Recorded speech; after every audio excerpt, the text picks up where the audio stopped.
Gidagsa sa mga Katoliko ang Christmas Eve Mass sa mga simbahan. Usa na niini ang Our Lady of Fatima Parish sa Davao City.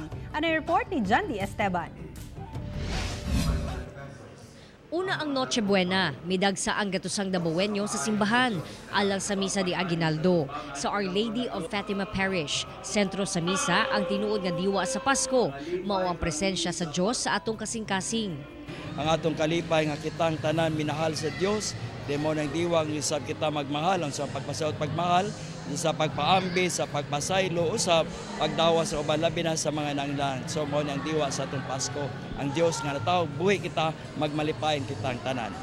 Giampo usab ang mga taong nag-atubang og grabing pagsulay, labi na ang mga biktima sa kalamidad. Lakip sa katusan nga mitambong sa Misa de Aguinaldo ning magbarkada.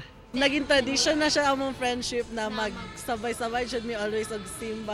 Ang important sa Pasko kay ang family, kauban nimo yung family, and also ang pagiging generous po nimo. Samtang pagtungtong sa alas 12, kanya-kanya na ang mga tagbalay sa pagselebrar sa Pasko. Ang pamilyang kinantang, sadya ang selebrasyon. Dunay pa dance contest.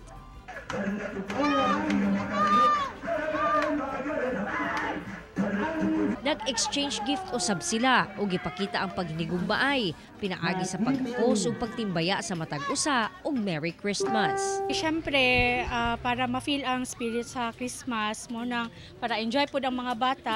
Kauban si Mel Colmenares sa kamera. Ako si John D. Esteban para sa One Mindanao.